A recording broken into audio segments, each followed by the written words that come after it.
Buenas tardes a todos. En este día vamos a escuchar al doctor Toribio Sosa, que me permito presentarlo, doctor. El doctor es juez de la Cámara de Apelación en lo Civil Comercial de Tintelauquen desde el 21 de febrero del 2003.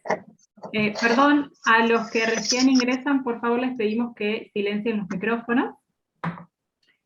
Es profesor titular regular en la materia de Derecho Procesal Civil y Comercial de la Facultad de Ciencias Económicas y Jurídicas de la Universidad Nacional de La Pampa desde junio del 2010. Es profesor de posgrado de la Maestría de Derecho Procesal de la Universidad Nacional de La Plata desde el 2013.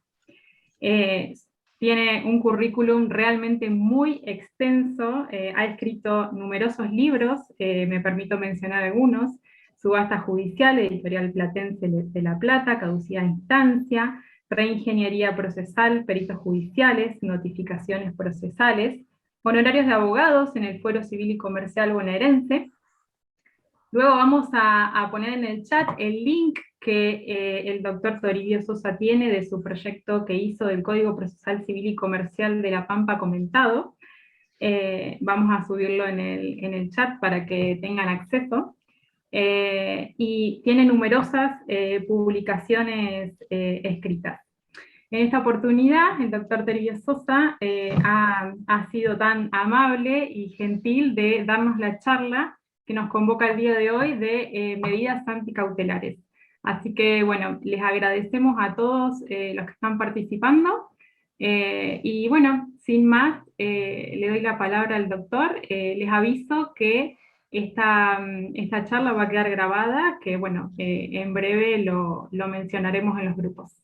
Muchas gracias a todos en nombre de todos los miembros del colegio, y bueno, a todas las instituciones que hoy están también representadas, no solo los matriculados, sino también veo que hay personas de distintos ámbitos, así que buenas tardes a todos. Bueno, buenas tardes también, adhiero al saludo a todas, a todos. Un agradecimiento al Colegio de Abogados de Santa Rosa por la organización de este evento, y por otros que seguirán también con toda seguridad. Así que, bueno, una vez más, muchas gracias por eso, particularmente a la doctora Karina Álvarez Mendiana, al doctor Pedro Febre, quienes han contactado conmigo para todo esto. Bien, por supuesto, muchas gracias por el tiempo a todas las personas que están presentes. Espero poder corresponderles la inquietud con lo que tengo para decirles. Vamos al tema entonces directamente. Ustedes saben que hay una teoría cautelar, más allá de las normas procesales vigentes en tal o cual jurisdicción, hay una teoría cautelar. Una teoría cautelar que comenzó a gestarse en el primer tercio del siglo XX. Particularmente hay una obra señera que abrió camino, de Piero Calamandrei, Introducción al estudio sistemático de las providencias cautelares, escrita en 1935. Fue el primer autor que trazó una especie de sistematización de lo cautelar. De allí, por ejemplo, hemos heredado los famosos 3 requisitos en materia cautelar: verosimilitud del derecho, peligro en la demora, contracautela. En ese libro aparece este trípode sustentador de lo cautelar que nosotros seguimos hasta hoy. Pero fíjense que es una teoría que está en evolución todavía.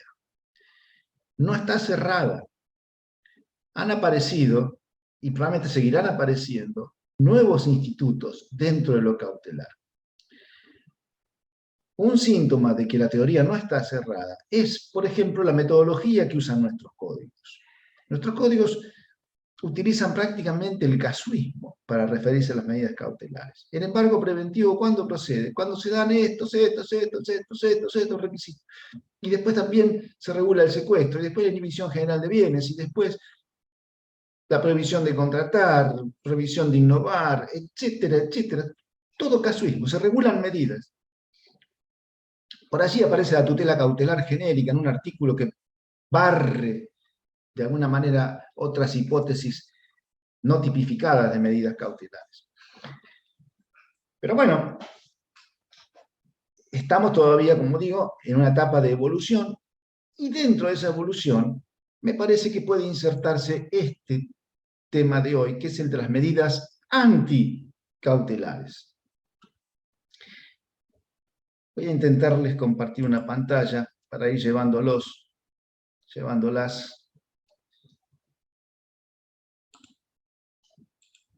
Ahí está. La protección anticautelar, de la que vamos a hablar, hace intersección entre la teoría cautelar, a la que vengo haciendo referencia, y la función preventiva de la responsabilidad civil, que como ustedes saben, ha sido consagrada en nuestro Código Civil y Comercial a partir del artículo 1708. Ese artículo 1708 dice: funciones de la responsabilidad. Las disposiciones de este título son aplicables a la prevención del daño y a su reparación. Es a la prevención del daño, se lo digo desde ahora, a donde apunta la protección anticautelar, las medidas anticautelares. Ahí va, a la prevención del daño. Por eso la intersección entre la teoría cautelar y esta función preventiva de la responsabilidad civil. Bien. Ustedes saben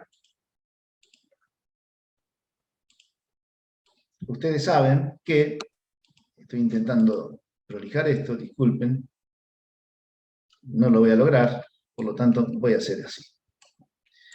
Ustedes miren nada más lo que tengan, lo que yo pongo con letra grande, después veremos lo más chiquito. Esto. No descubro nada, y como les decía, ustedes lo saben, que el derecho a una tutela judicial efectiva incluye el derecho a obtener una tutela cautelar para asegurar el cumplimiento futuro de la sentencia. La medida cautelar se consigue hoy para asegurar el cumplimiento de una futura sentencia. Dicho sea de paso, esto de la tutela judicial efectiva, ustedes saben que está en la Constitución Nacional, en el artículo 114, inciso sexto, si no me falla la memoria. Voy a ver algún dígito que esté desubicado, en todo caso después lo chequeamos. Allí aparece en la Constitución Nacional el derecho a una tutela judicial efectiva, y dentro de ese derecho de rango constitucional, dentro de ese derecho es que encuadra el derecho a obtener una protección cautelar. Como ustedes saben, el proceso lleva tiempo, y si no se asegura hoy el futuro cumplimiento de la sentencia mañana, tal vez ese futuro cumplimiento no sea realidad, no pueda suceder. Por eso, para la efectividad del servicio, es necesaria, en ocasiones, la presencia de alguna clase de medida cautelar. Noten algo que es característico de las medidas cautelares y que ya lo marcó por primera vez Piero Calamandrei. Las medidas cautelares, él hablaba de resoluciones cautelares, las resoluciones cautelares son accesorias a la sentencia definitiva. Y esto es muy importante. Son accesorias a la sentencia definitiva. Ahora, como acto de documentación, si ustedes quisieran buscar en la jurisprudencia de la Corte Suprema de la Nación cómo aparece vinculado lo cautelar a la tutela judicial efectiva, tal como lo acabo yo de expresar, tendrían que entrar a la página web de la Corte Suprema y en la búsqueda de sumarios de jurisprudencia tendrían que buscar con estas palabras: tutela judicial efectiva cautelar. Y allí encontrarían los precedentes de la Corte Suprema de la Nación que enlazan, repito, lo cautelar con la tutela judicial efectiva. Y como les decía también hace un rato, y esto es textual de Calamandrei, la resolución cautelar no se diferencia de otras resoluciones cautelares ni por la autoría, porque es una resolución judicial, ni por su forma, tiene que ser una resolución como tantas otras por su formato, ni por su contenido, tiene que ser una resolución fundada, pero sí por su finalidad. Es instrumental la resolución cautelar, está subordinada, es accesoria respecto de la sentencia definitiva. ¿Por qué? Porque apunta a la futura realización de esa sentencia y con ella a la efectividad del servicio de la justicia. Ahora bien, y ya vamos entrando paulatinamente en nuestro territorio de hoy, una medida cautelar puede causar perjuicios. Por ejemplo, el embargo de una cuenta bancaria, de una cuenta corriente, de una empresa, que prácticamente interfiere con el normal flujo de fondos, ¿le puede causar perjuicios? Desde luego que sí, es casi una pregunta, es una pregunta retórica, porque la respuesta la sabemos. Una medida cautelar puede ser perjudicial para quien la sufre, ¿verdad? Ahora bien, puede ser perjudicial, pero puede generar la responsabilidad civil de quien la obtiene. ¿Puede generar la responsabilidad civil de quien la obtiene? Bueno, la respuesta es que sí, si además de perjudicial, la medida cautelar es injustificada. Vamos a ir viendo a continuación, se los anticipo, se los adelanto, paso a paso, cómo se van encadenando los conceptos. Entonces, una medida cautelar puede generar responsabilidad civil. Bueno, si es perjudicial y si es injustificada, sí.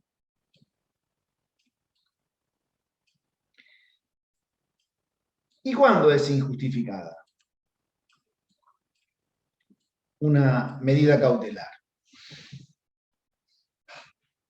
Bueno, detrás de esta falta de justificación se esconde el ejercicio irregular del derecho a obtener una tutela cautelar para asegurar el cumplimiento futuro de la sentencia.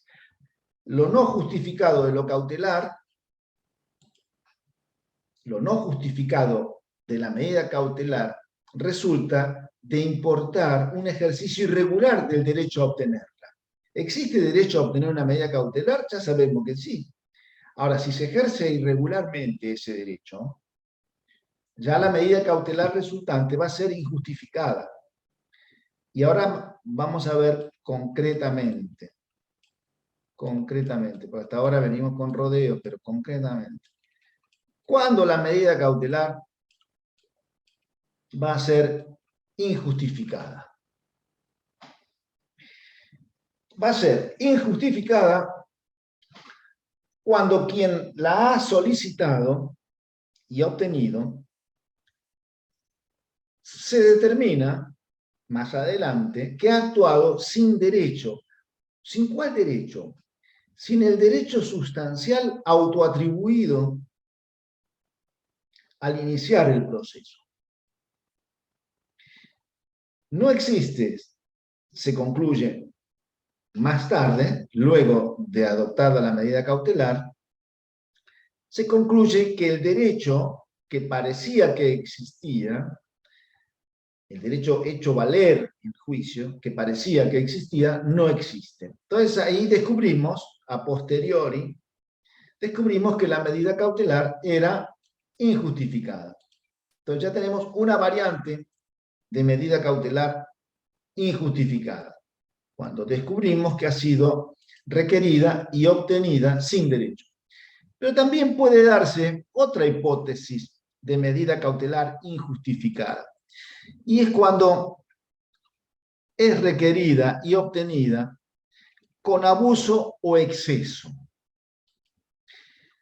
El derecho sustancial que se hace valer en juicio existe, pero resulta que la medida cautelar, más que estar orientada a la futura satisfacción de ese derecho, más que estar orientada a eso, resulta que está orientada a perjudicar al afectado.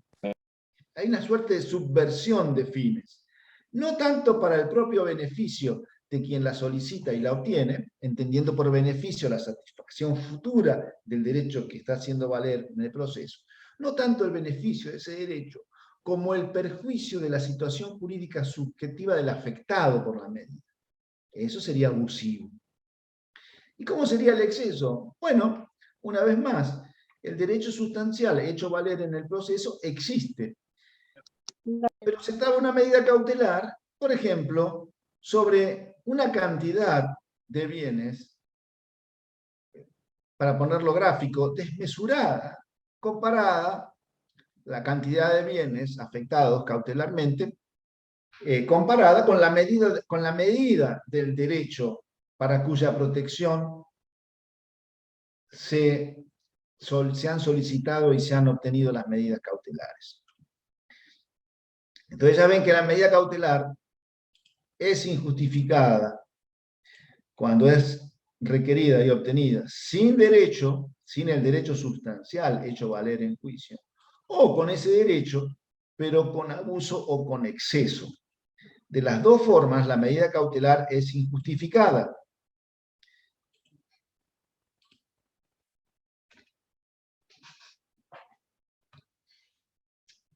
Ahora, de estas dos causales de injustificación, sin derecho, A, B, causal diferente, distinta, medida cautelar obtenida con abuso o exceso, vamos a concentrarnos en esta, medida cautelar conseguida, pedida y conseguida con abuso o exceso. Vamos a ir ahí. Para decir,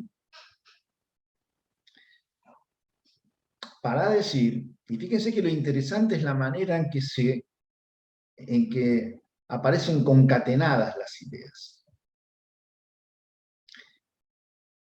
Por lo menos para mí, una argumentación tiene que ser presentada como si fuera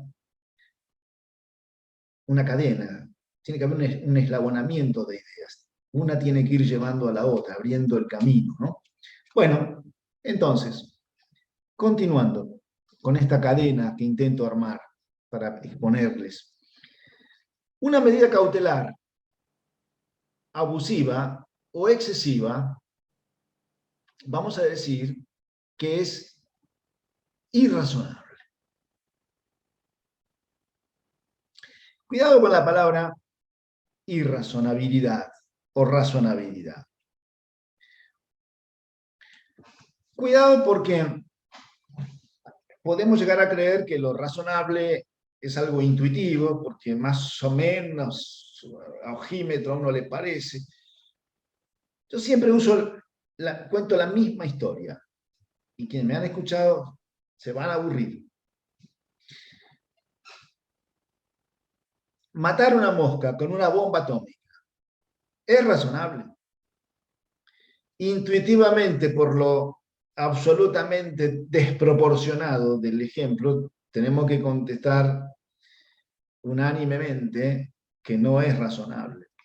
Pero dejemos de lado la intuición, porque por ahí la intuición, no sé, en casos muy patentes, bien, perfecto.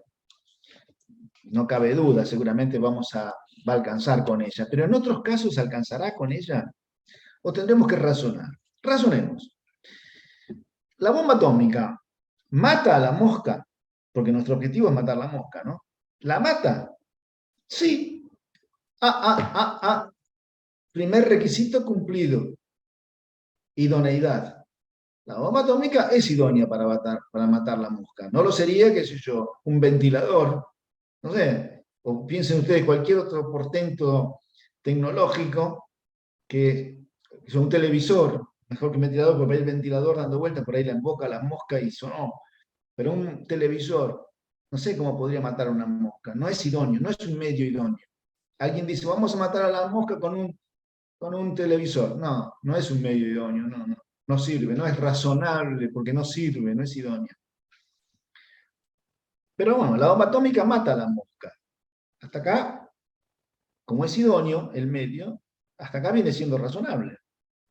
Es necesaria la bomba atómica para matar a la mosca. Y yo les podría inventar una situación imaginaria, utópica, sumamente extravagante, en la cual no hubiera nada más que la mosca, nosotros y la bomba atómica. No hay palmeta, no hay flit, no hay nada.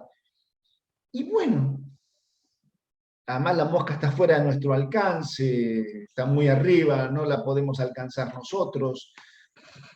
Y bueno, tenemos que concluir, aunque no nos guste, que la bomba atómica es necesaria para matar a la mosca. No nos queda otra. Hasta acá, segundo requisito, necesidad. El medio es razonable. Es idóneo, es razonable. Tercer requisito, proporcionalidad. Resulta que el bien, entre comillas, consistente en eliminar a la mosca, evidentemente es muy menor en proporción al daño mucho mayor que se causaría a todas las formas de vida, etcétera, en varios, probablemente kilómetros o muchos kilómetros a la redonda. No hay proporción entre el beneficio que se obtendría, que es matar a la mosca, muy pequeñito, y el perjuicio que se ocasionaría en general. Entonces, llegamos a la conclusión que el tercer requisito, proporcionalidad, no se cumple. Y si no se cumple, el medio, bomba atómica, no es razonable para eliminar una mosca. Ahora, contado este cuentito, ¿cuándo una medida cautelar es razonable? Por fortuna, tenemos hoy en nuestro auxilio, ¿cuándo es razonable una medida cautelar? Sabemos que es irrazonable cuando es abusiva o excesiva, o mejor, tenemos que demostrarlo. Hemos dicho eso. Pero ¿cuándo es razonable? Bueno, cuando es la más idónea para conseguir la satisfacción futura o la satisfacción de una futura sentencia, la satisfacción del derecho que reconozca, que declare y reconozca una futura sentencia. Cuando es la más idónea entre todas para conseguir ese objetivo. ¿De dónde surge esto? Artículo 1713, al final, infine, del Código Civil y Comercial. Que sea la más idónea, pero que al mismo tiempo le ocasione al afectado por la medida cautelar la menor restricción posible a su situación jurídica subjetiva. La más idónea que cause la menor restricción. Esa parece ser la tutela cautelar razonable. Porque si fuera la menos idónea que causara la mayor restricción, en violación de este artículo 1713 al final del Código Civil y Comercial, si fuera la menos idónea que causara la mayor restricción, ¿no causaría acaso perjuicios innecesarios, como lo marca el artículo 198 del Código Procesal de la Pampa? Recuerden que este artículo 198 se refiere a la potestad judicial de otorgar una medida cautelar diferente o en menor medida para evitar causar perjuicios innecesarios a la persona afectada por la medida cautelar. Esos perjuicios, ¿por qué serían innecesarios? Y porque la medida cautelar que se pidió, el juez o la jueza observa que no es la más idónea, o que causa una restricción innecesaria a los derechos del afectado.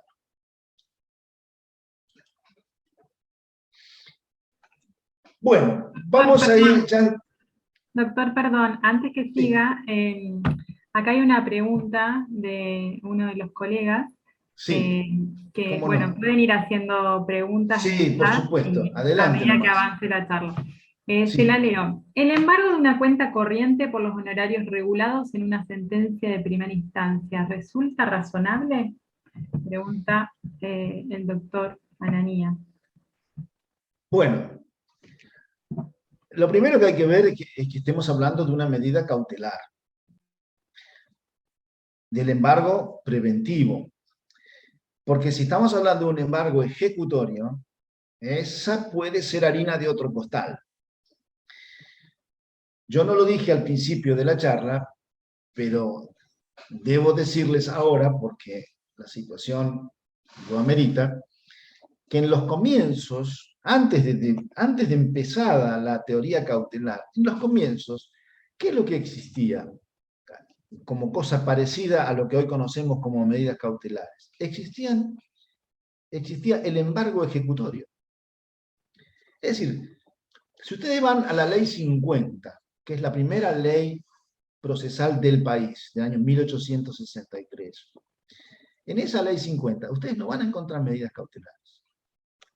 Ustedes sí van a encontrar el embargo, pero como medida ejecutoria dentro del trámite de ejecución de sentencia, quiero decir. Entonces, si se trata de un honorario firme y se trata de ejecutar ese honorario firme, probablemente el embargo de la cuenta pueda ser razonable. Ahora, si es un embargo preventivo, que no se consigue con la certeza que ya se supone no, sabemos que, como lo decía,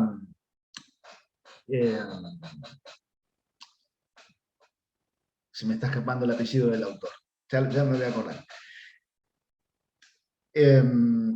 La cosa juzgada, sin una resolución firme, es una presunción de verdad, contiene una presunción de verdad. Una presunción que no se puede dar vuelta en principio, salvo en los casos de revisión de la cosa juzgada. Entonces, no es lo mismo esa situación de verdad presumida por la ley. El autor es Enrico Tullio Liebman. Parece alemán, pero es italiano. Y estuvo cerca de nosotros, porque estuvo viviendo en Uruguay mucho tiempo, como consecuencia de la guerra, como otros autores, ¿no? que emigraron de Italia a España a raíz de la guerra, de la Segunda Guerra. Bueno, Enrico Tullio Liebman decía que la cosa juzgada entraña una presunción legal de verdad. Entonces, no es lo mismo eso y un embargo para ejecutar la sentencia en ese contexto que un embargo preventivo construido o basado sobre una mera verosimilitud del derecho, que también tiene una historia la frase verosimilitud del derecho. Porque no es la misma verosimilitud que probabilidad. Y hay toda una historia, que si quieren después se las cuento acerca de por qué nosotros decimos verosimilitud. Ya saben que es porque seguimos a Piero Calamandrei. Pero ¿por qué Piero Calamandrei habla de verosimilitud del derecho y no de probabilidad del derecho? Hay quien explica lo que parece ser un juego de palabras, pero eso viene para después. Resumiendo, como medida cautelar, tiene todas las fichas de ser excesiva o abusiva, depende, hay que ver las circunstancias, porque así en el aire tampoco se puede decir, hay que ver las circunstancias concretas del caso, ¿verdad? Pero tiene todas las fichas de ser excesiva, abusiva y razonable, en todo caso, una medida cautelar contra una cuenta bancaria. Parece. Hay que ver las circunstancias de cada caso. Ahora, como medida ejecutoria, el embargo, y no sé, ya no estoy tan seguro de que sea, yo creo que no, ya no me parece tan seguro que se pueda hablar de una irrazonabilidad. Pero insisto, no es lo mismo el embargo como el embargo ejecutorio que el embargo preventivo. No sé si con eso contesto, o en todo caso, si hay una repregunta, adelante, no hay ningún inconveniente. Además, cuidado, yo les tengo que decir algo. a las preguntas, es muy difícil atinarles una respuesta correctísima con un escaso tiempo de posibilidad de reflexionar, ¿verdad? Entonces, yo les pido que comprendan eso. No obstante, hacen bien en preguntar porque, bueno, pueden suponer que si uno está aquí es porque puede llegar a tener cierto manejo que lo exima de mayores reflexiones para dar la respuesta brillante. Bueno, no es tan así. Yo les pido disculpas, pero no es tan así. Uno hace lo mejor que puede. Si no hay otra pregunta, sigo entonces. No, ya está contestada. Gracias, doctor. Bueno, la cuestión es cómo empalma la teoría cautelar de la que venimos hablando hasta ahora con la función preventiva de la responsabilidad civil. Y ya cuando sorteemos este tema, entramos de lleno en las medidas anticautelares. Fíjense que el artículo 1710, inciso A, nos dice que es deber de toda persona, evitar causar daño injustificado. Se los voy a agrandar un poquito para que ustedes lo puedan ver, así se ve mejor. Toda persona debe evitar causar daño injustificado. Artículo 1710, inciso A. Traducido a nuestra temática, toda persona debe evitar causar daño a través de medidas cautelares injustificadas. Es decir, sin derecho o con exceso o abuso. Toda persona debe evitar causar daño a través de una medida cautelar injustificada. Eso que acabo de decir no es más que una aplicación específica de lo más general que dije antes. Repito, toda persona debe evitar causar daños injustificados. Ergo, toda persona debe evitar causar daño a través de medidas cautelares injustificadas. ¿Y cómo es que debe evitar causar daño a través de medidas cautelares injustificadas? De dos maneras. Debe evitar pedirlas el acreedor o quien se dice acreedor, debe evitar pedirlas, por un lado, y el juez o la jueza debe evitar ordenarlas. Que sí que este deber de evitar causar daño a través de medida cautelar tiene dos destinatarios. El solicitante, es decir, el justiciable, el que se dice acreedor o es acreedor, y también el órgano judicial, que debe evitar causar daño, ordenando medidas cautelares injustificadas. Hay un doble frente de obligados.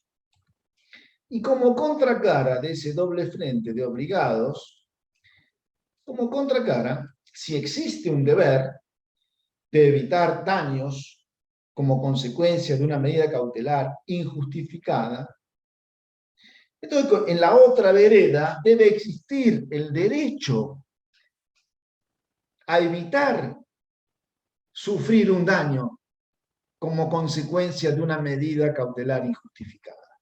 Si hay un deber con dos obligados, el solicitante y el órgano judicial, existe del otro lado un derecho contra ambos, contra el solicitante y contra el órgano judicial.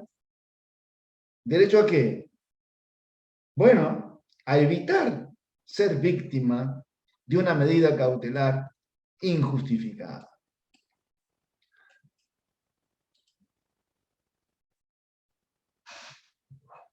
Y ustedes dirán, ¿y para qué está la contracautela?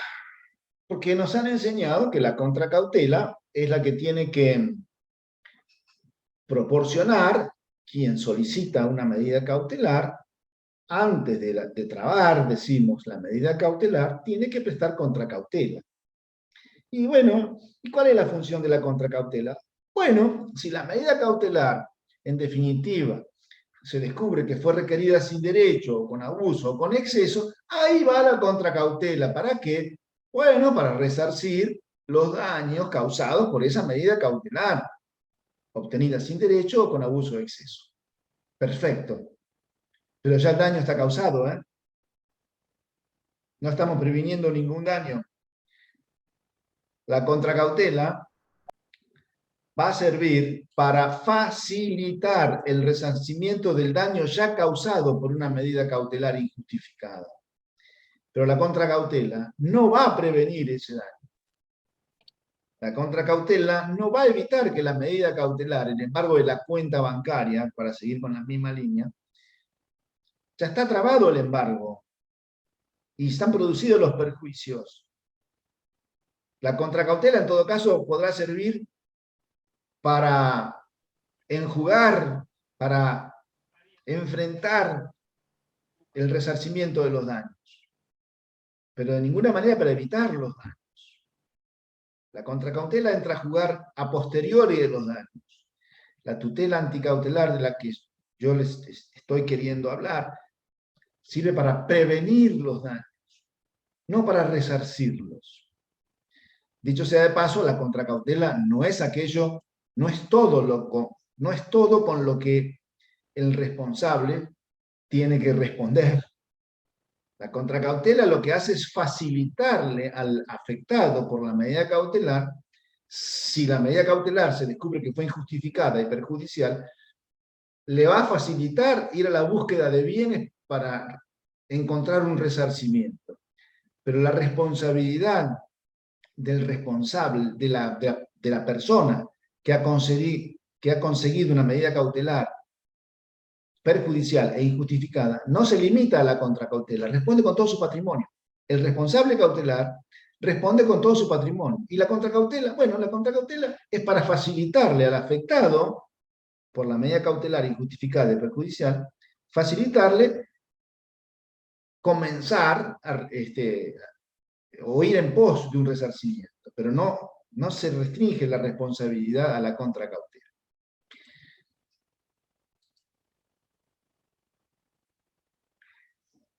¿Qué sería, antes de decir exactamente qué medidas serían típicamente anticautelares, se las quiero presentar a las medidas cautelares, anticautelares, perdón, se las quiero presentar a partir de la comparación con otros institutos pacíficamente recibidos por nosotros, más o menos usados, pero pacíficamente recibidos, sin decir ni pío. La exención de prisión. Bueno, si alguien está detenido, privado ya de libertad,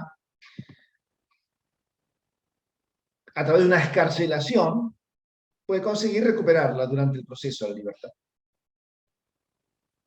Pero antes de ser detenido,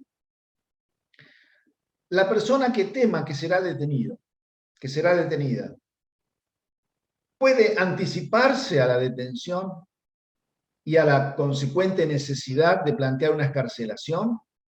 Sí, a través del instituto llamado exención de prisión. Entonces ya vemos cómo antes de la privación de libertad, haciendo un paralelo, antes de la traba de una medida cautelar, se puede salir al cruce de una futura decisión que prive de la libertad a través de la exención de prisión. Se puede salir al cruce de una futura medida cautelar a través de una resolución anticautelar. Es el mismo principio. Otra aplicación, tal vez poco usual, es la condena de futuro contenida, regulada en el artículo 655 del Código de la Pampa y por supuesto regulada en otros ordenamientos procesales, en la provincia de Buenos Aires también, en el de la Nación también.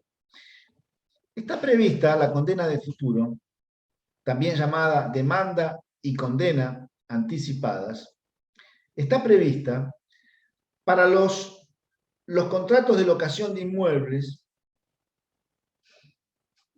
con un plazo, lógicamente, con un plazo. ¿Y en qué consiste esto? En plantear la demanda de desalojo antes del vencimiento del plazo contractual, ante el temor fundado de que, llegado ese vencimiento, el inquilino no va a devolver el inmueble. Entonces, al día siguiente, si quiere el locador, de celebrado el contrato de locación, puede plantear la demanda de desalojo, se sustanciará. Seguramente el locatario a esas alturas se allanará a la demanda, porque no tendrá ningún motivo para decir, bueno, no podría decir, no le voy a devolver nada dentro de 3 años el inmueble. Seguro se allanará, lo más probable. Y se emitirá sentencia, que quedará firme, y cuando llegue el vencimiento del plazo del contrato, se podrá ejecutar al día siguiente. No al día siguiente de vencido el plazo y no restituido el inmueble, iniciar el proceso, sino al día siguiente de vencido el plazo, ya el locador tiene la sentencia en mano, la sentencia firme. Claro que si el inquilino, el día del vencimiento del contrato, devuelve espontáneamente el inmueble, en ese caso las costas de este proceso anticipado serán soportadas por el locador. Bien, ya ven cómo se puede actuar antes del incumplimiento del contrato o, haciendo el paralelo, antes de la traba de la medida cautelar, para prevenir, o en previsión, mejor dicho, del futuro incumplimiento del contrato, en previsión de alguna clase de medida cautelar perjudicial e injustificada.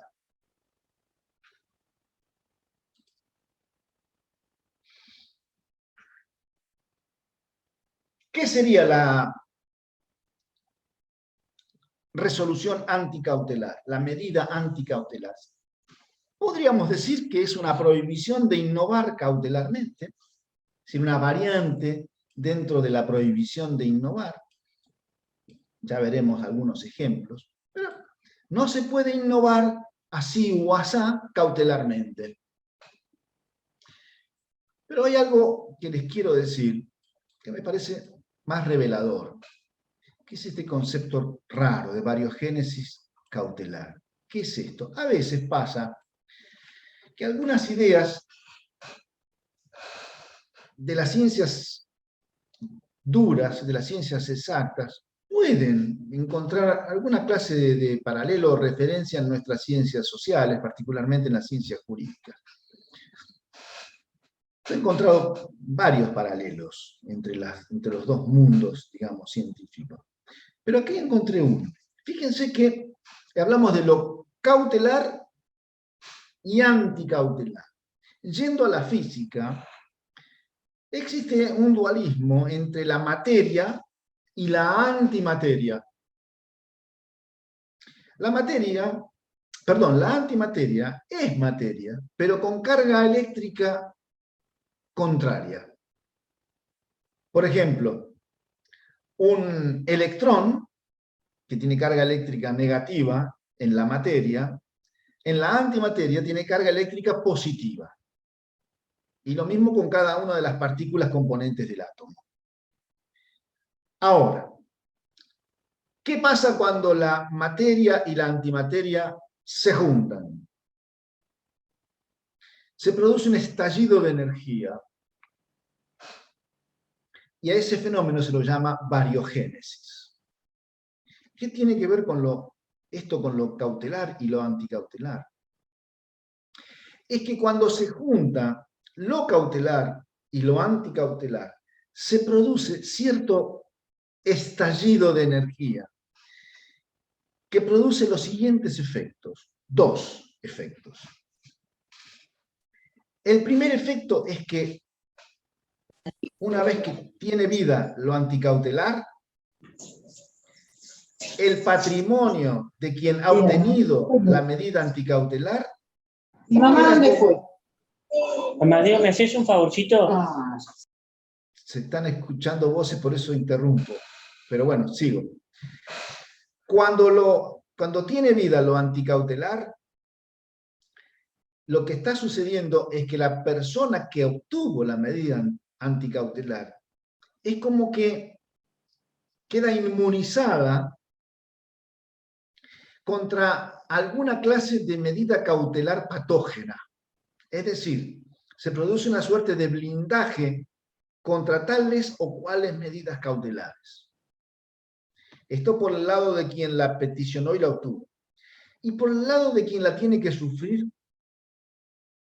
a la tutela anticautelar, a la medida anticautelar, ¿qué pasa? Pasa que queda restringida su capacidad procesal. Ustedes saben que la capacidad procesal es la aptitud que se reconoce a algunas personas para realizar actos procesales válidos. Si tiene capacidad procesal, puede realizar actos procesales válidos por sí o a través de un representante convencional. Ahora, quien es afectado por una tutela anticautelar, lo que hace, lo que sufre es una restricción de su capacidad procesal, porque hay algunas medidas cautelares que no va a poder conseguir válidamente. Entonces, fíjense esta variogénesis cautelar. Por un lado, el blindaje contra algunas medidas cautelares en la situación jurídica de quien la obtuvo. Y por otro lado, la restricción de la capacidad procesal del afectado, que ya no va a poder válidamente conseguir algunas medidas cautelares.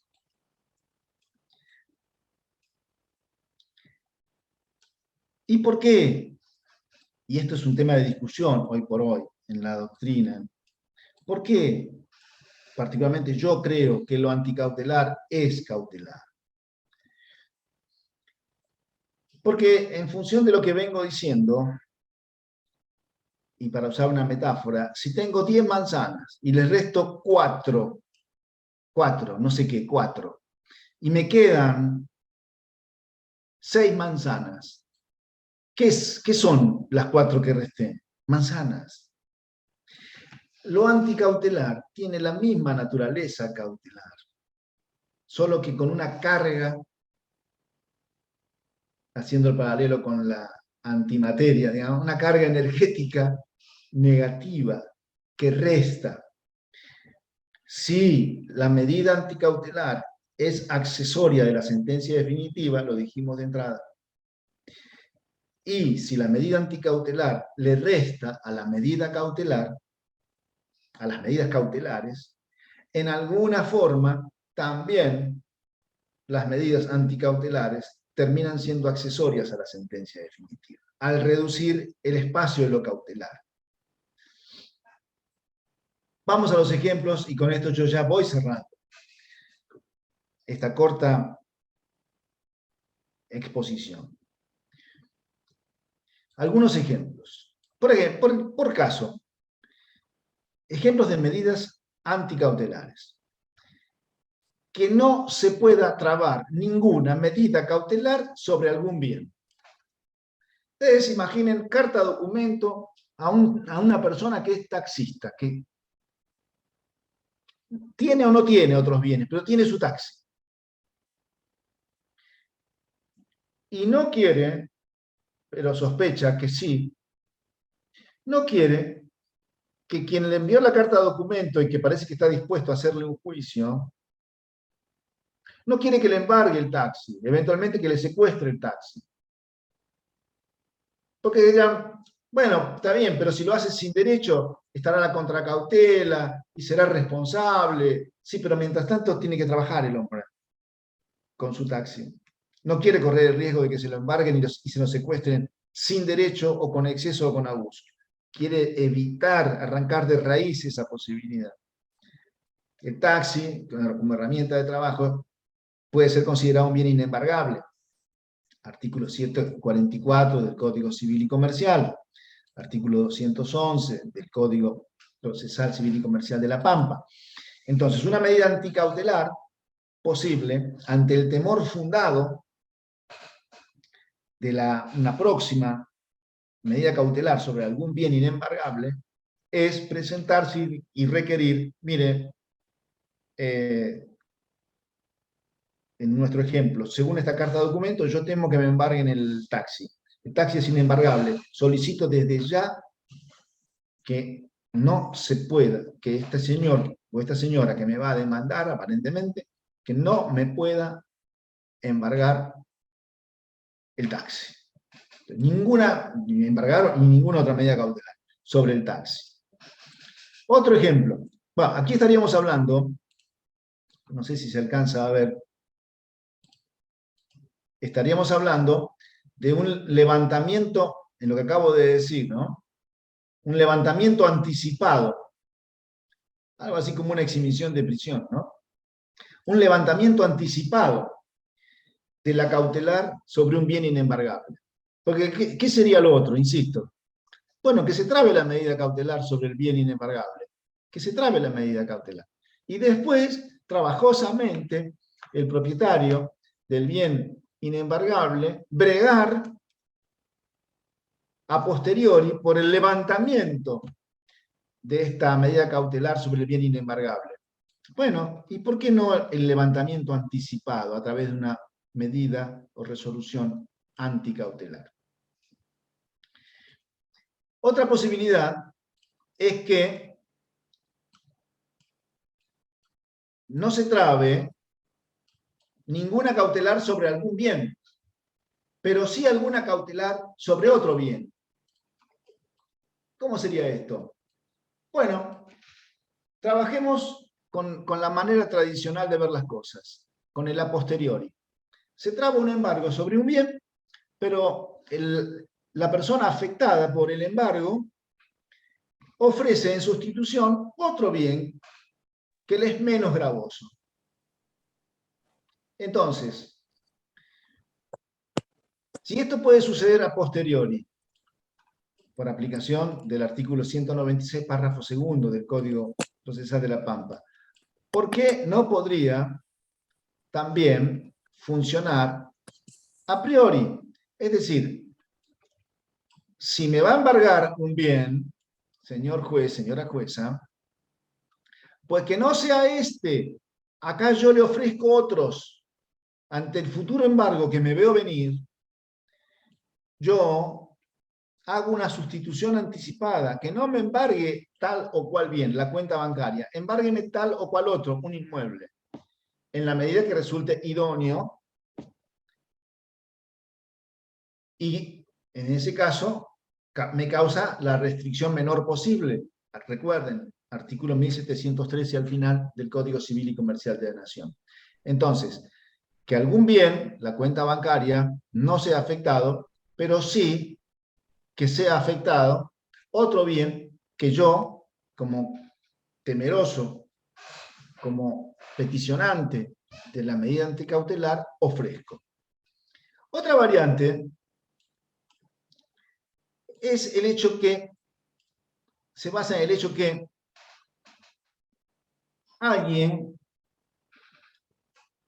quiera evitar cierta medida cautelar, pero no otra.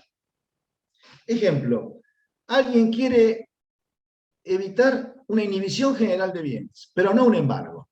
¿Cómo sería esta situación a posteriori, como estamos acostumbrados o como solemos verla? Bueno, se traba una inhibición general de bienes, lo que obliga a la persona afectada a presentarse y pedir la sustitución de la inhibición general de bienes, ofreciendo a cambio, a embargo, algún bien. Bueno, a priori, repito, podría presentarse quien tema que va a ser víctima de una inhibición general de bienes, podría presentarse y decir, inhibición general de bienes, no. Yo denuncio embargo tal o cual bien. ¿Qué es lo que haría, señor juez, señora jueza, si me trabaran la inhibición general para conseguir levantarla? Bueno, yo no quiero que me la trabe. Directamente quiero evitar que me la trabe. Me anticipo. Y por último, cabe preguntarse si no podría solicitarse como tutela anticautelar que no se trabe ninguna medida cautelar. Podría ser el caso, un poco de gabinete, reconozco, pero tal vez no, hay que ver las circunstancias, repito, las circunstancias del caso son todo, siempre. Podría darse que quien tema alguna medida cautelar futura pueda esgrimir y pueda comprobar hechos extintivos, invalidativos, impeditivos, contrarios al hecho constitutivo que pudiera dar sustento a algún derecho de alguien. Entonces, yo pagué, ejemplo, yo pagué este crédito, acá está el comprobante. Si me va a iniciar una demanda, el que ya no es más mi acreedor, reclamándome el pago, porque me mandó una carta de documento diciéndome que me va a reclamar el pago, yo tengo acá el recibo, si me va a iniciar un juicio, que no me pueda trabar ninguna cautelar, porque yo tengo acá este comprobante. Tengo el hecho extintivo demostrado. Desde luego, la tutela anticautelar, si es de naturaleza cautelar, y con esto cierro, cierro aceleradamente, estaría sujeta a los mismos procedimientos, a las mismas reglas de competencia, a las mismas reglas en materia de impugnación, que una medida cautelar. Si lo anticautelar es cautelar, todo lo que está dicho sobre procedimiento, todo lo que está dicho sobre competencia, repito, como principio sería trasladable. De todas maneras, hay ciertas zonas grises, como por ejemplo, del pedido de resolución anticautelar. ¿Se debe correr traslado, sí o no, al futuro pretendiente cautelar? Bueno, yo les adelanto, para mí sí. Para mí sí. ¿Por qué? Porque a posteriori, si trabajamos con lo tradicional, con el a posteriori, cuando alguien pide un levantamiento, una sustitución cautelar, se le corre traslado a quien ha obtenido la medida cautelar. Bueno, si esto lo hacemos antes, también me parece que con igual criterio habría que salvar el principio de bilateralidad. Así que, bueno, gente, he tratado de ser lo más claro posible, de ir llevando, como les decía, eslabonando idea tras idea, para tratar de persuadirlos acerca de la existencia de una herramienta que, dicho, se los digo también, ya tiene previsión normativa. En el Código de Corrientes, que entró en vigencia en diciembre del año pasado, Ley 6.556, hay un artículo, el 203, artículo 203 del nuevo Código Procesal de Corrientes, que ya regula la protección anticautelar. ¿Nosotros dónde podríamos encuadrar?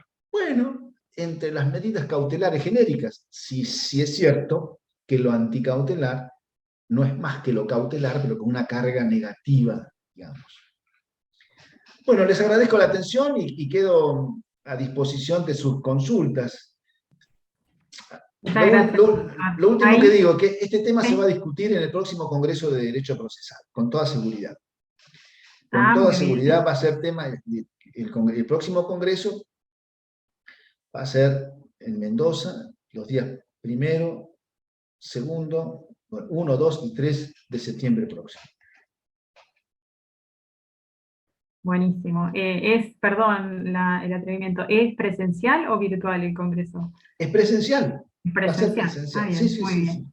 Les decimos a todos. Entonces, hay una pregunta, doctor. Sí, adelante. Primero está Hernán Hugo Tríbulo. Dice, hola, buenas tardes, doctor Sosa. ¿Qué medida anticautelar podría utilizar una obra social ante una cautelar dictada en su contra, en una acción de amparo o en una medida autosatisfactiva? Cuando la medida cautelar ya ha sido decidida, aunque aún no trabada, pero cuando ha sido decidida, ya no cabe la tutela anticautelar. Ya lo que hay que usar son los medios de impugnación propios previstos por la ley para atacar las medidas cautelares.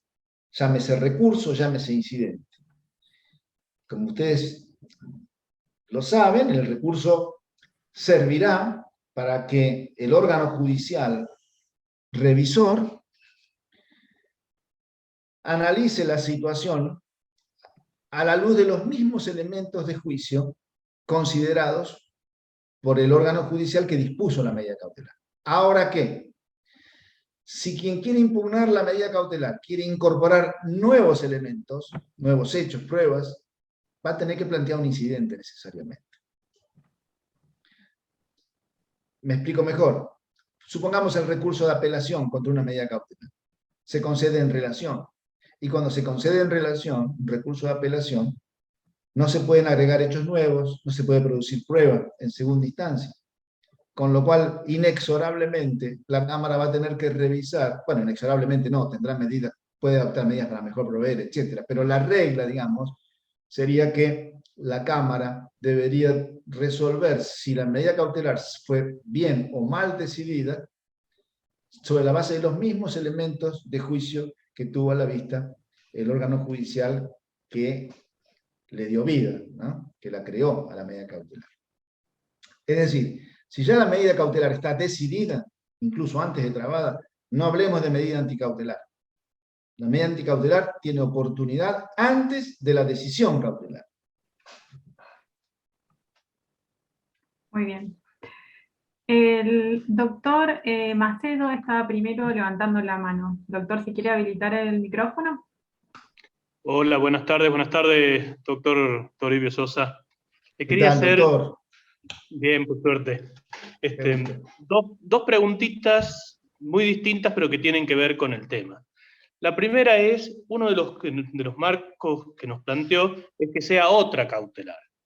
En el marco de la acción preventiva del daño o una cautelar destinada a prevenir el daño de, por ejemplo, una obra, una cuestión de producción que pueda afectar alguna parte de la producción a alguien, en algún particular, no existe una cautelar similar que diga que no se va a causar el daño, sino que normalmente las cautelares serían más indemnizatorias que preventivas del daño.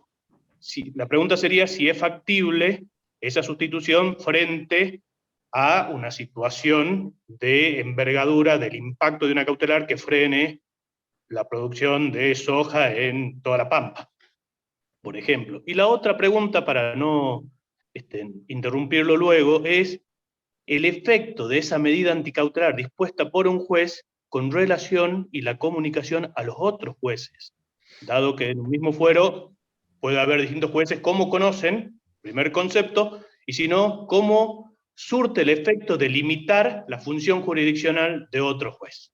Esas serían las preguntas, doctor. Sí, Horacio, yo creo que en la primera, es muy complicada la primera. Es muy complicada la primera porque de lo que hemos estado hablando es de una medida cautelar que se quiere evitar, precisamente a través de una medida anticautelar, que no se llegue a la medida cautelar. Algunas medidas anticautelares, mal llamadas anticautelares, han sido usadas, por ejemplo, hay un caso en Chaco, si mal no recuerdo,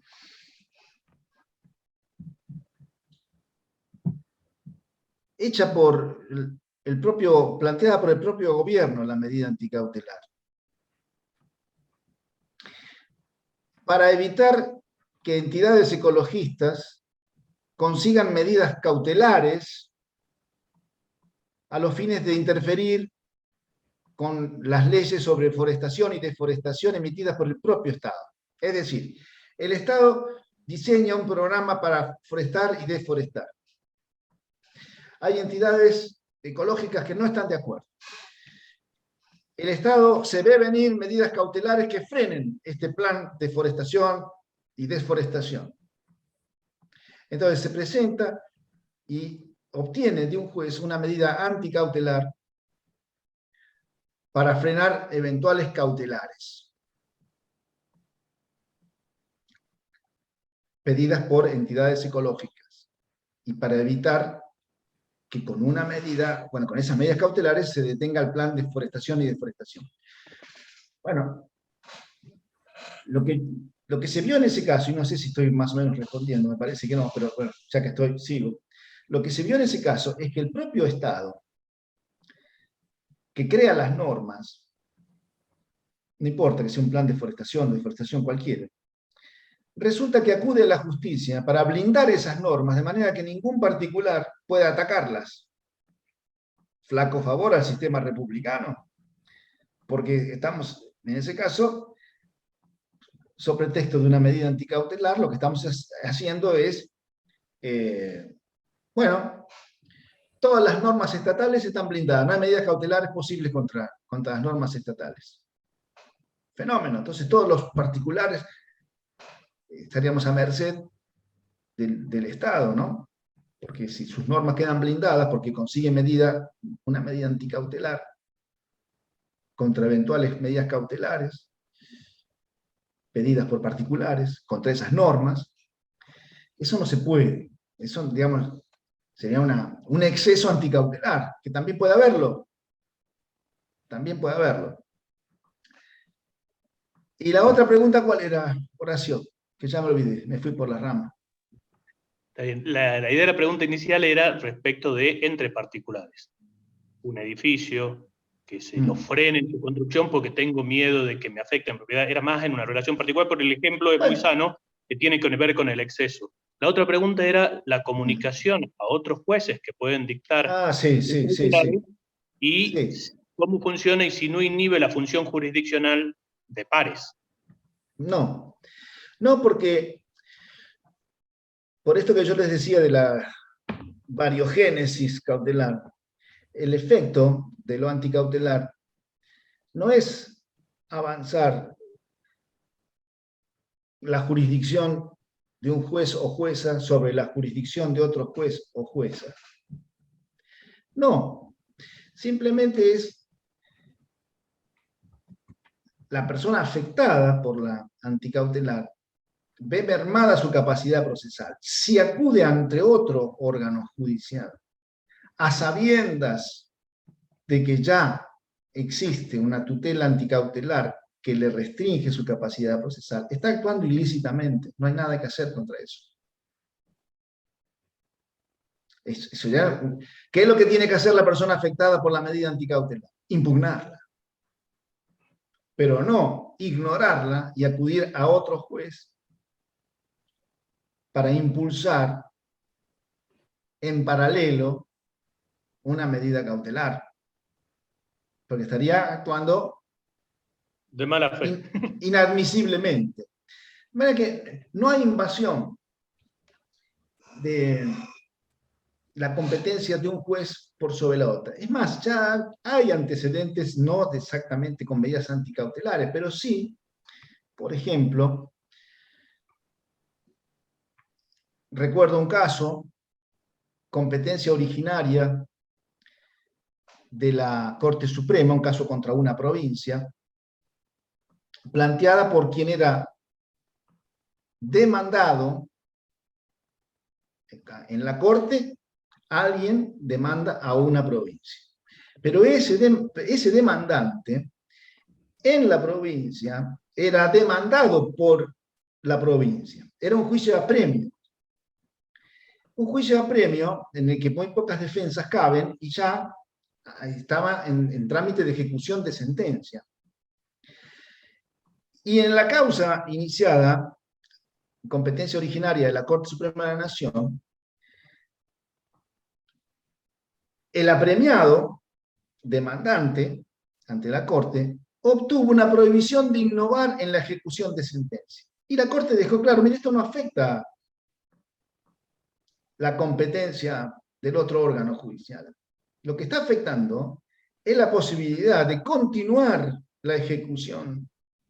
Usted, señora provincia allá premiante, pero ante mí demandado, no puede continuar. Usted es quien no puede continuar, no es el otro juez el del apremio, el que no puede seguir. Usted no puede continuar. Entonces, bueno, ¿qué es posible? Que existan superposición, justo que coincida, se emite una medida cautelar, una anticautelar al mismo tiempo, y bueno, puede ser.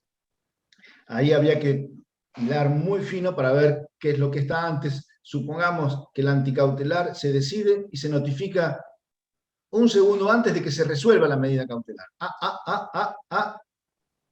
En ese caso, la cautelar llegó tarde porque no podía ser obtenida. Si es que, repito, la anticautelar se resolvió y se notificó al afectado, y después el afectado, aunque sea un minuto después, obtiene la medida cautelar. Había un juego de tiempos y de situaciones que habría que calibrar en cada caso concreto. De hecho, si hay algo que prolifera, miren, ustedes ya lo saben, pero si ustedes entran a consultar la jurisprudencia diaria, semanal, quiero decir, de la Corte Suprema de la Nación, la mayor cantidad de casos son cuestiones de competencia y no por tutelas anticautelares. Digamos, no hace falta traer al ruedo a las tutelas anticautelares para generar situaciones de conflicto entre jueces. Así que esto agregaría en todo caso una manchita más. Pero bueno. Y con respecto al otro, no entendí, Horacio, la primera parte, entre particulares. Habrá que ver las circunstancias, porque está la posibilidad de, al menos en la provincia de Buenos Aires, del daño temido. Para ser franco, no tengo presente cómo está eso regulado hoy en el Código Civil y Comercial de la Nación. Pero en la provincia de Buenos Aires está la acción de daño temido. Es decir, si un particular teme que desde el edificio de otro particular, por la razón que sea, por derrumbe, construcción o lo que fuera, se le vaya a causar un daño, bueno, ahora el tema es cómo es que este vecino se puede dar cuenta de que mañana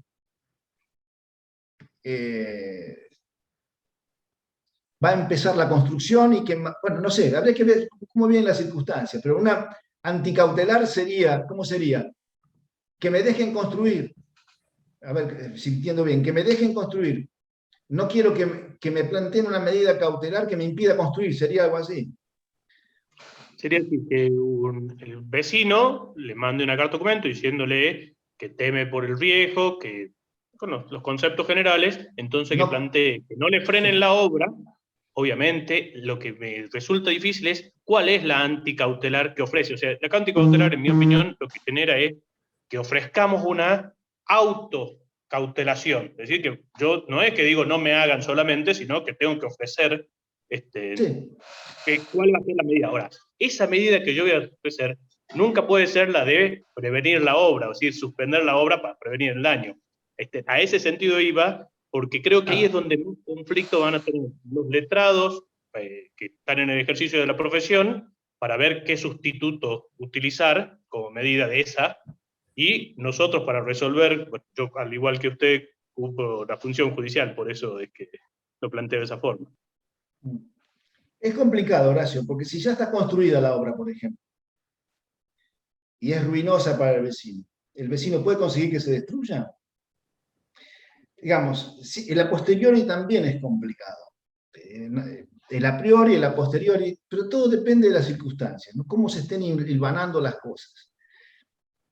La cautelar, para mí sería el vecino que teme el daño,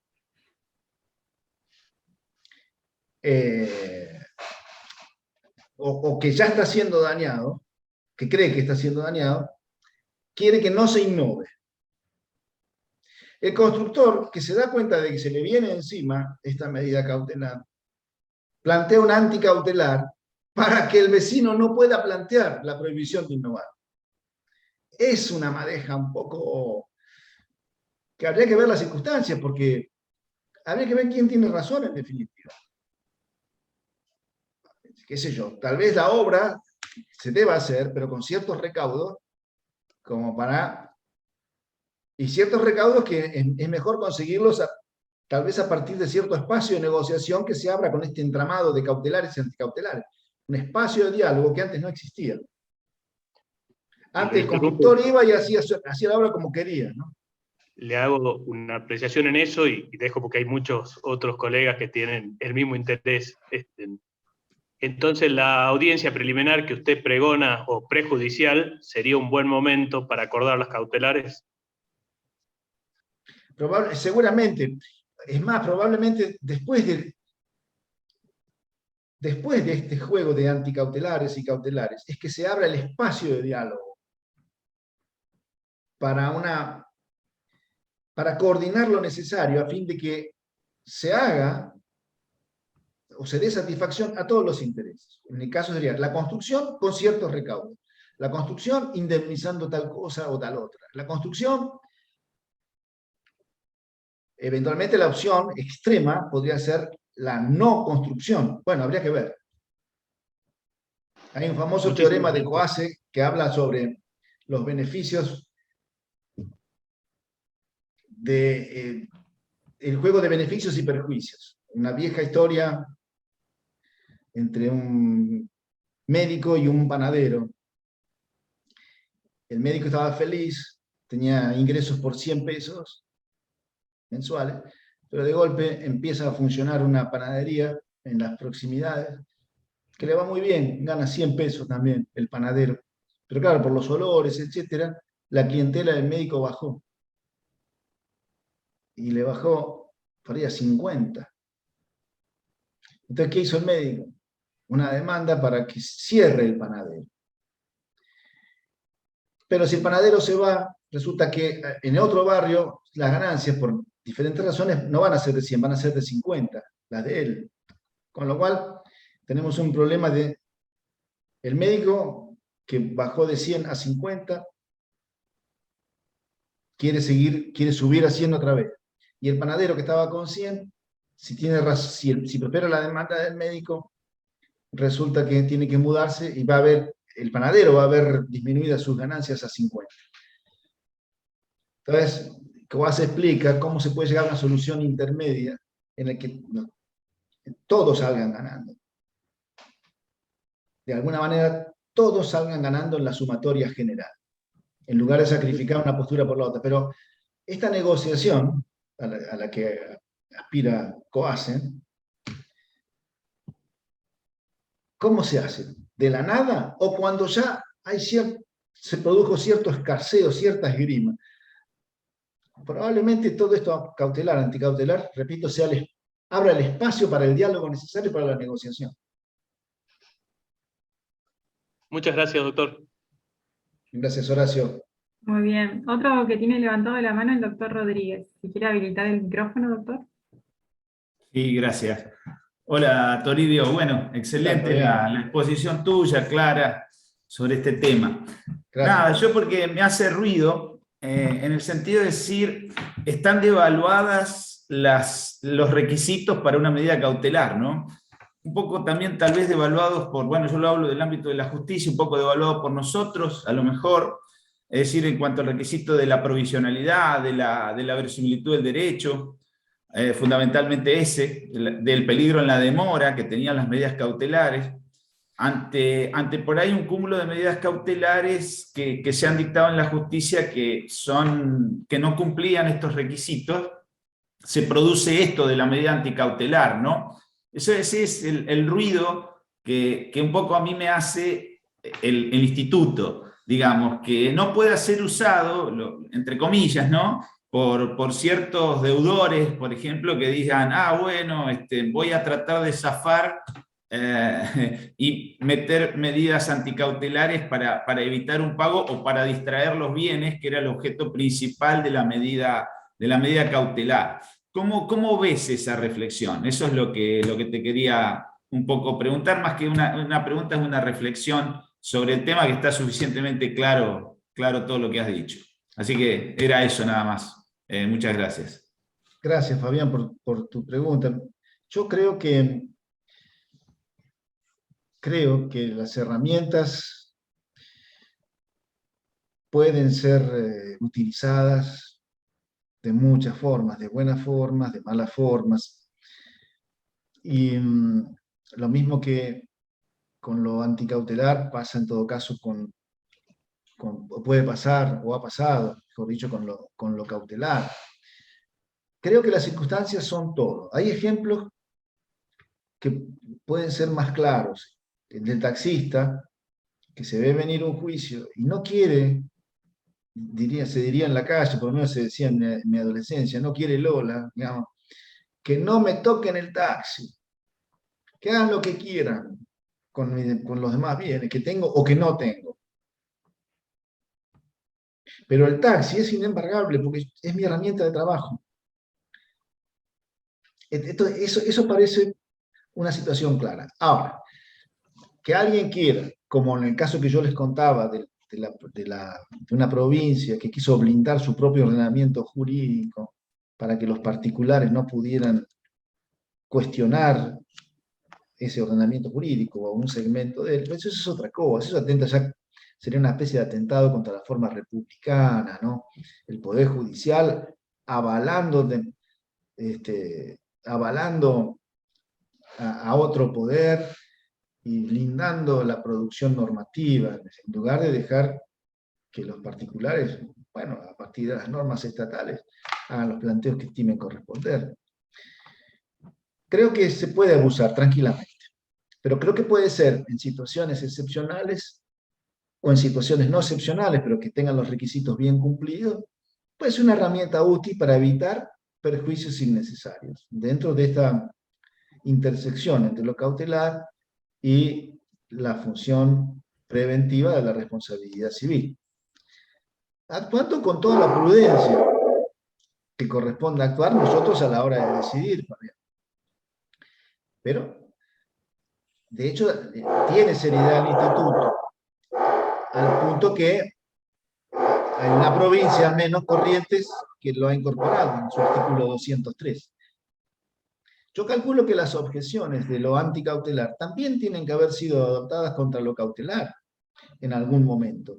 ¿Y por qué? Y si el derecho no existe, ¿por qué este sujeto ahora parece que tiene buen derecho? Pero si no existe, ¿no se va a abusar de eso? Y sí, sabemos que se ha abusado, pero está bueno que existan las medidas cautelares y...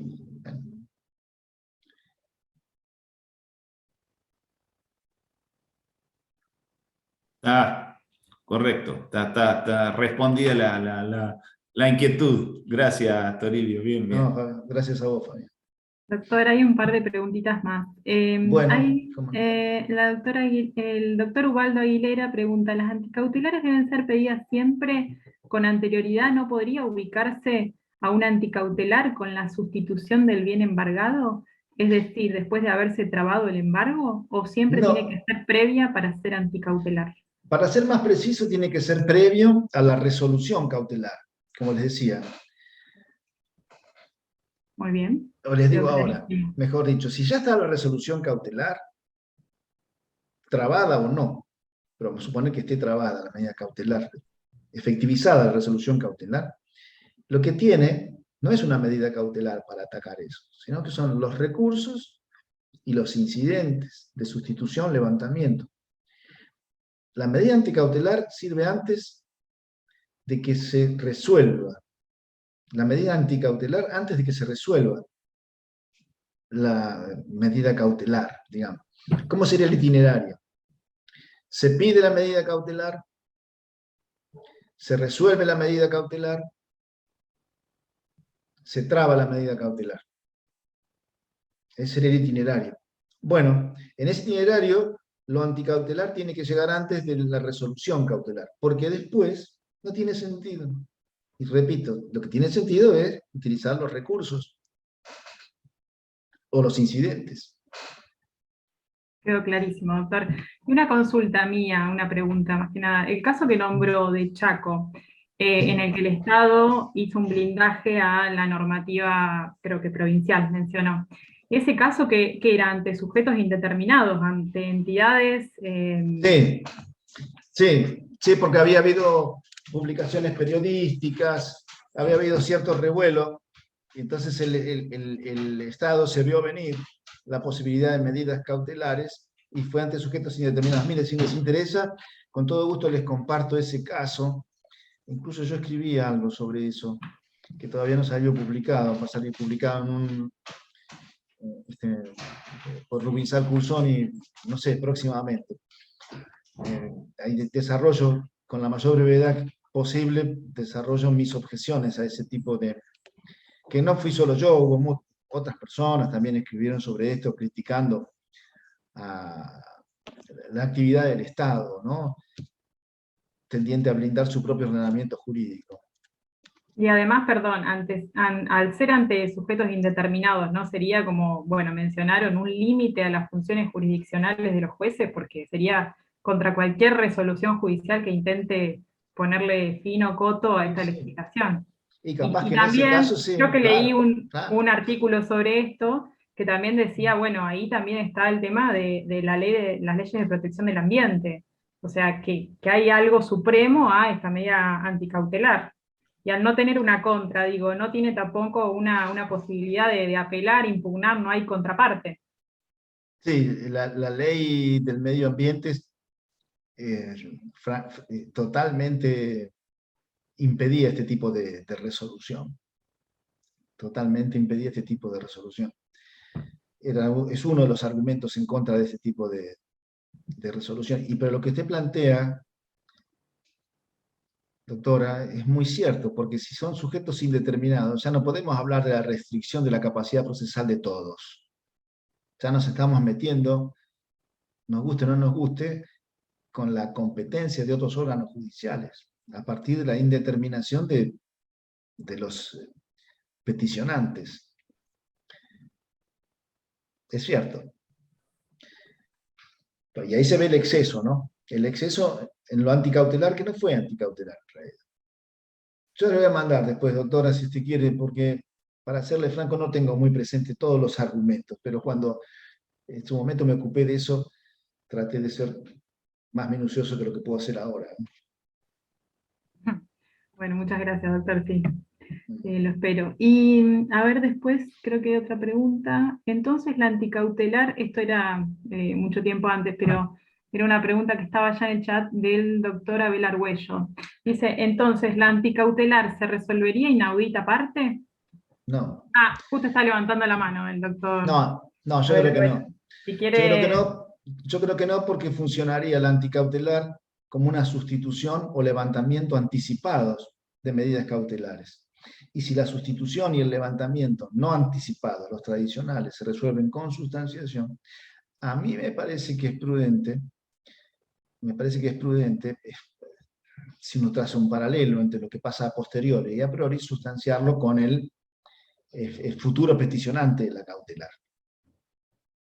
A mí me parece que esa sería la solución más correcta. Ahora, razonando desde lo cautelar, si lo anticautelar es un brazo de lo cautelar, podría sostenerse que funciona inaudita parte ¿y qué le quedaría al afectado? Lo mismo que le queda al afectado por cualquier medida cautelar, atacarla luego. Es decir, no se lo escucharía antes al afectado por la medida anticautelar, se lo escucharía luego. Pero, repito, si lo anticautelar es un levantamiento o sustitución anticipada de medida cautelar, por ahí trasladarle el trámite del levantamiento o la sustitución tradicionales de las medidas cautelares, que es con traslado. Muy bien. Doctor Abel Argüello, no sé si quedó respondida a su pregunta. Sí, básicamente porque al entender que existe la posibilidad de que se pida una cautelar durante el curso de la sustanciación, si alguien plantea una anticautelar y se le da sustanciación, y en el interín, más allá dejando de lado la cuestión de la mala fe o buena fe que puede procesar, que esto puede implicar, logra una cautelar, que la cautelar va a tramitar inaudita aparte, bueno, ahí tendríamos una situación, ¿no? Una anticautelar que está en trámite, y en el interín se solicita, la persona que ya está apercibida de esta solicitud, de este planteo, solicita una cautelar. Esa era la primera consulta, y otra que había hecho anteriormente, le pedí alguna, también de tipo procesal, algún comentario respecto a las costas. ¿Quién carga con las costas en general con el tema de las anticautelares? Esas eran las dos dudas que tenía. El tema de las costas. Empecemos por ahí. Las costas, siempre, como regla general, tengo entendido que van a seguir en definitiva la suerte de la pretensión principal. En la medida que todos estos accesorios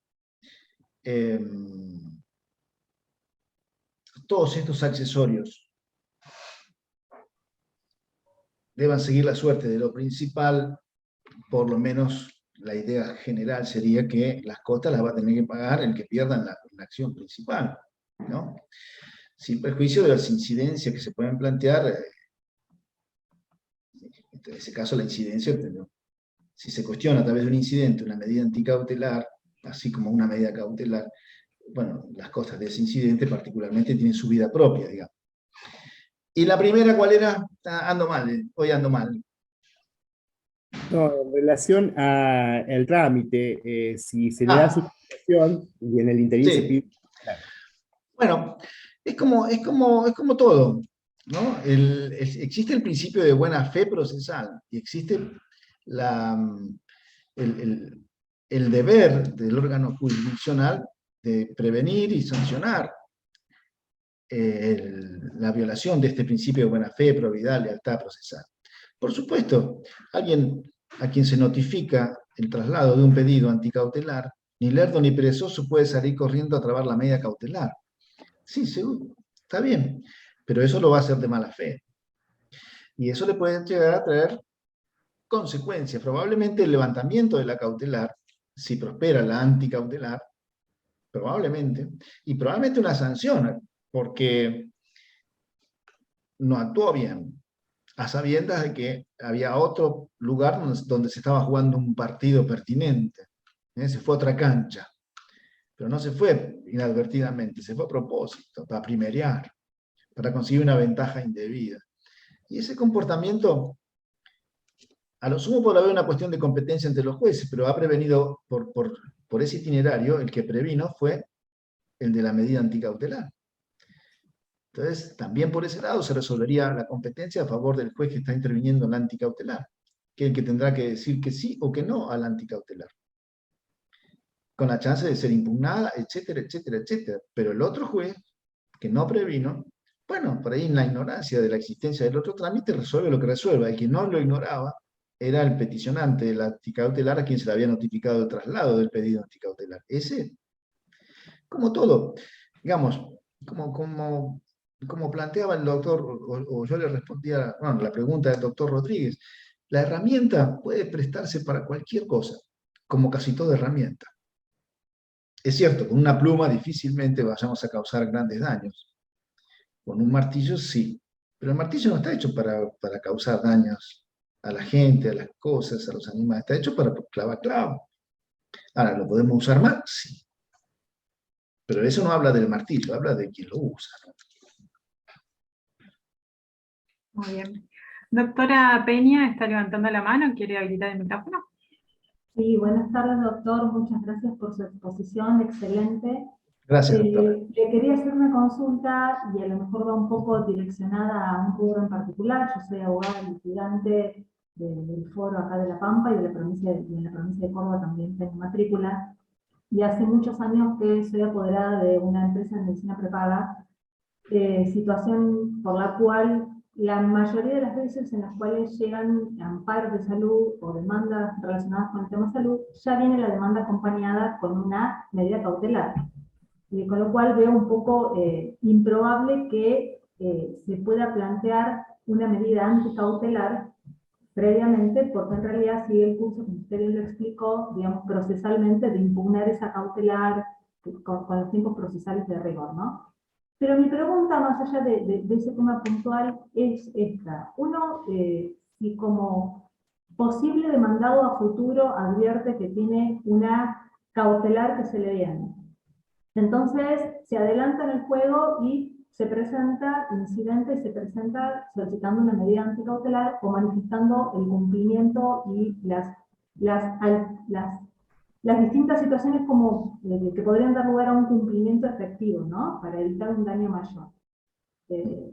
¿No estaría anticipándose a una judicialización sin haber todavía judicializado la parte contraria, la causa? Es decir, uno no se estaría poniéndose en demandado de antemano en esta situación. Esa es concretamente la pregunta. Sí, exacto, es exactamente eso. Antes del daño, antes de que suceda, que se disponga y se trabe una medida cautelar temida, tiene que haber motivos fundados para... No hablamos mucho sobre los requisitos por ahí de la medida anticautelar, pero uno de ellos debería ser, para la verosimilitud del derecho, ¿no? El temor fundado de una cautelar en ciernes que se viene. Entonces, sí, ciertamente es levantar, es como abrir el paraguas sin que llueva. Para eso está la exhibición de prisión, para eso está la condena de futuro, porque cuando se plantea la demanda en la condena de futuro, el supuesto de desalojo del artículo 655 del Código Procesal, bueno, todavía no está el incumplimiento del locatario. No está. Pero ante la eventualidad, ni siquiera el temor fundado, porque el Código Procesal no exige en el 655 el temor fundado, ante la eventualidad, porque es posible, de que no se cumpla la devolución del inmueble, se plantea de antemano esta demanda anticipada de desalojo que termina con una condena de futuro. A activarse, digamos así, en el caso que venza el plazo contractual y no se realice la devolución. Y acá igual, si uno a través de un intercambio epistolar se ve venir como obra social el embargo de una cuenta bancaria que le va a doler, ¿por qué no curarse en salud? Valga el juego de... ¿por qué no curarse en salud con una medida? Mire, escúchenme, no me toque la base. Si para el caso que usted vaya a demandar, como parece anticiparlo, preludiarlo, este intercambio epistolar, yo lo que quiero es que no me trabe embargo sobre la cuenta bancaria, porque eso sería excesivo, por extorsivo, lo que fuera. Yo le ofrezco embargo otra cosa, por si me va a embargar. Listo, entonces usted direcciona la futura actividad cautelar. Y si no llega a existir, no llega a existir. Pero usted está cubierta. Bien, gracias, doctor. Lo mismo pasaría con una autosatisfactiva, con una compañía de seguros, en definitiva, de que termine, porque hay casos específicos en los cuales, digamos, los montos son muy elevados. Yo entiendo que uno no lo podría generalizar a cualquier tipo de medida cautelar, pero hay veces que, bueno, que hay ciertos siniestros que se libran autosatisfactivas, que realmente son importantes, ¿no? Entonces termina generando un daño que muchas veces después, por una cuestión de culpa concurrente o lo que fuere, esa medida autosatisfactiva en otro juicio se determina que se causó un daño que muchas veces ni la contracautela que se ofrece logra ni siquiera acercarse a un mínimo del daño que se ha generado. Y muchas veces los abogados, los apoderados nos encontramos con esta situación que es muy difícil después de iniciar un daño y perjuicio posterior para poder equilibrar ese daño que se causó, ¿no? Sí, ya cuando el daño está consumado, es como tarde, por más que venga una indemnización posterior, si es que viene, con todo el trabajo que lleva, ¿no? Conseguir todo eso, porque hay que ver la solvencia, etcétera, tantas cosas, ¿no? Pero el asunto, ¿sabe qué, doctora Peña? Me parece que es tomar conciencia de que existen tantas herramientas como intereses. Hay que buscarle una herramienta a cada interés que anda dando vueltas por ahí. Y este interés, consistente en evitar ser víctima de medidas cautelares perjudiciales e injustificadas, bien vale la pena pensarle la vuelta, incluso hasta por iniciativa del propio acreedor. Mire, se lo digo de la siguiente manera. Un acreedor no quiere trabar una medida cautelar y que mañana le digan, ah, pero usted actuó abusando contra mí. Un contraataque. Me han planteado un caso así. ¿Y qué hace si no quiere eso? Se presenta y dice, mire, yo tengo tal crédito, tal situación de embargabilidad o de cualquier medida cautelar a mi favor, y no quiero disponer una medida, pedir una medida cautelar que dispuesta y trabada mañana dé motivos al deudor para que pueda contraatacar diciendo que abusé o que me excedí. ¿Usted sabe qué, señor juez, señora jueza? Yo le pido que le dé 10 días, 5 días a la parte deudora para que ofrezca bienes suficientes a embargo. Si no, le prometo que voy a hacer esto, esto y esto, o que voy a descargar todo mi potencial cautelar contra este deudor. Esa sería una manera de inmunizarse contra un futuro reclamo de responsabilidad civil por medidas cautelares excesivas o abusivas. Porque nadie puede decir, pero usted me... No, pero yo a usted le di la chance, ¿eh? Yo a usted le di la chance. ¿Y usted?